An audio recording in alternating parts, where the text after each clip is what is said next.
دوستو یہ کہانی ایک ظالم بادشاہ اور اس کی 7 بیٹیوں کی ہے۔ اس بادشاہ کی ایک بہت بڑی سلطنت تھی اور 7 بیٹیاں بھی تھی، مگر بیٹا کوئی نہیں تھا۔ وہ جب خوش ہوتا تو ایک مجمع لگاتا تھا، لوگوں سے سوال کرتا تھا، جو اس کے سوال کا جواب دے دیتا اس کو من چاہا انعام بھی دیتا تھا۔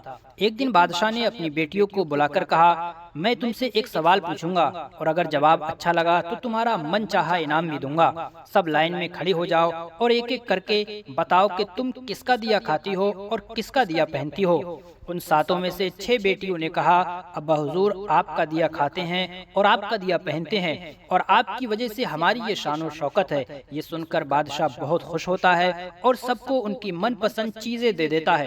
دوستو جب سب سے چھوٹی بیٹی کی باری آئی تو اس نے کہا کہ میں اللہ کا دیا کھاتی ہوں اور اپنے اللہ کا دیا پہنتی ہوں اور یہ میرا نصیب ہے، یہی میری قسمت ہے۔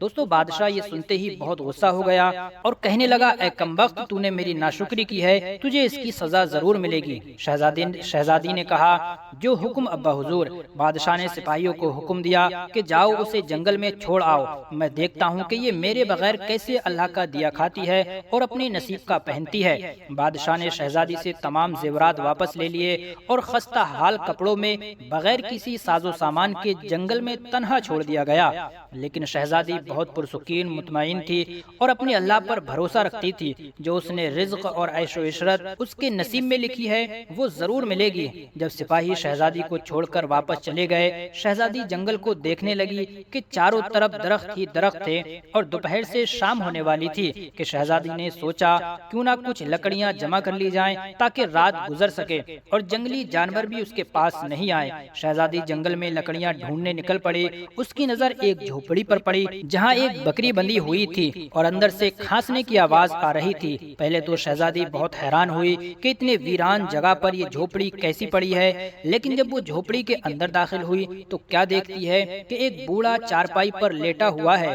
اور کھانستے کھانستے پانی پانی پکار رہا ہے۔ شہزادی ادھر ادھر دیکھتی ہے اور ایک کونے سے مشکیزہ اٹھا کر اس بوڑھے ضعیف کو پلاتی ہے اور جھوپڑی کی صاف صفائی کرنے لگتی ہے۔ اتنے میں بوڑھا ضعیف شہزادی سے پوچھتا ہے کہ بیٹی تم کون ہو اور اتنے بڑے جنگل میں تم اکیلی کیا کر رہی ہو؟ اب شہزادی اسے اپنا پورا واقعہ بتاتی ہے۔ پھر وہ بوڑھا ضعیف اسے جھوپڑی میں ہی رہنے کو بولتا ہے اور کہتا ہے، میں شہر میں کام کرتا ہوں، صبح شہر چلا جاؤں گا اور 8 دن کے بعد واپس آؤں گا۔ تم یہیں رہو، جھوپڑی میں کھانے کا سامان ہے اور پاس میں ہی دریا ہے، وہاں سے تم گھڑا بھر کر لے آنا۔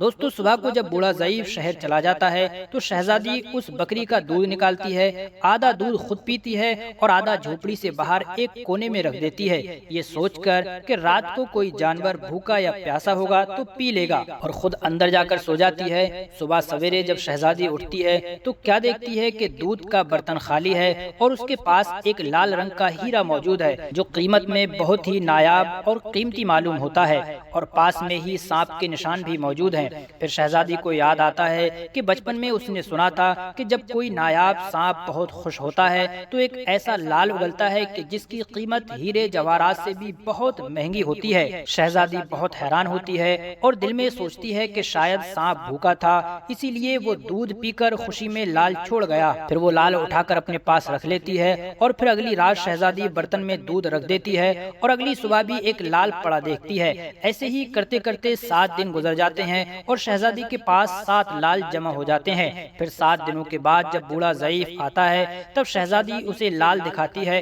اور سارا واقعہ بیان کرتی ہے اور بوڑھے ضعیف کو 3 لال دے کر کہتی ہے کہ شہر جا کر یہ لال بیچ دو اور آتے وقت اپنے ساتھ محل بنانے والے مزدور بھی لیتے آنا۔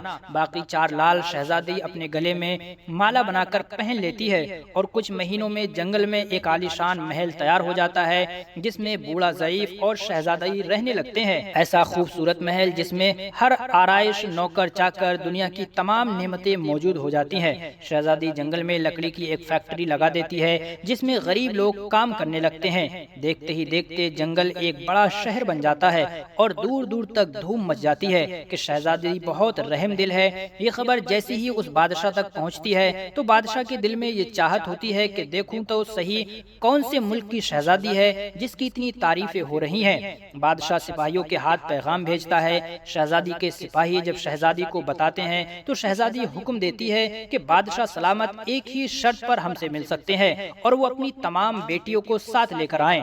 سپاہی جا کر جب بادشاہ کو یہ پیغام دیتے ہیں تو ایک دن بادشاہ اپنی تمام بیٹیوں کے ساتھ شہزادی کے محل جاتا ہے۔ شہزادی ان سے ملتی ہے، چہرے پر نقاب کر کے ان کے لیے 7 رنگ کے الگ الگ کھانے پیش کرتی ہے اور ہر کھانے کے ساتھ اسی رنگ کا جوڑا اور زیور پہن کر آتی ہے۔ محل کی شان و شوکت، خوبصورتی اور شہزادی کا یہ انداز بادشاہ اور اس کی تمام بیٹیوں کو بہت حیران اور متاثر کرتا ہے۔ آخرکار بادشاہ شہزادی سے یہ کہہ ہی دیتا ہے کہ تم میری بیٹی کی جگہ ہو اور میں بھی تمہارے کہنے پر اپنی تمام بیٹیوں کو ساتھ لے کر آیا ہوں، پھر ہم سے یہ پردہ کرنا کیسا؟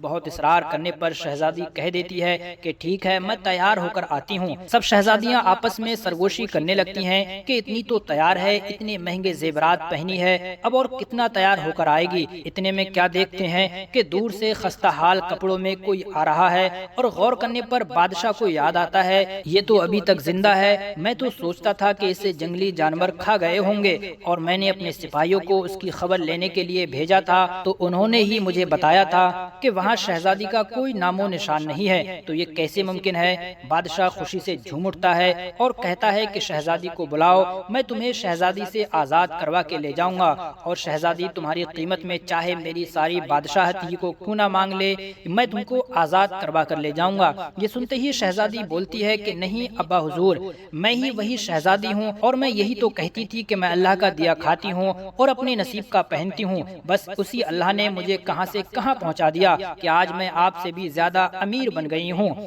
پھر شہزادی اپنا تمام حال بیان کرتی ہے کہ وہ اس مقام تک کیسے کیسے پہنچی ہے اور اپنے گلے کے لال والی مالا دکھاتی ہے جس میں ابھی تک وہ 4 لال موجود تھے۔ یہ بات سنتے ہی باقی تمام شہزادیاں دل میں رشک کرنے لگتی ہیں اور سوچتی ہیں کہ کاش ہم نے بھی تب یہی کہا ہوتا کہ ہم بھی اللہ کا دیا کھاتے ہیں اور اپنے نصیب کا پہنتے ہیں۔ دوستو، اگر آپ نے ہمارے چینل کو سبسکرائب نہیں کیا ہے تو پلیز چینل کو سبسکرائب کر لیجئے تاکہ اس طرح کی ہسٹوریکل اور ایجوکیشنل ویڈیوز آپ تک وقت پر پہنچتی رہیں۔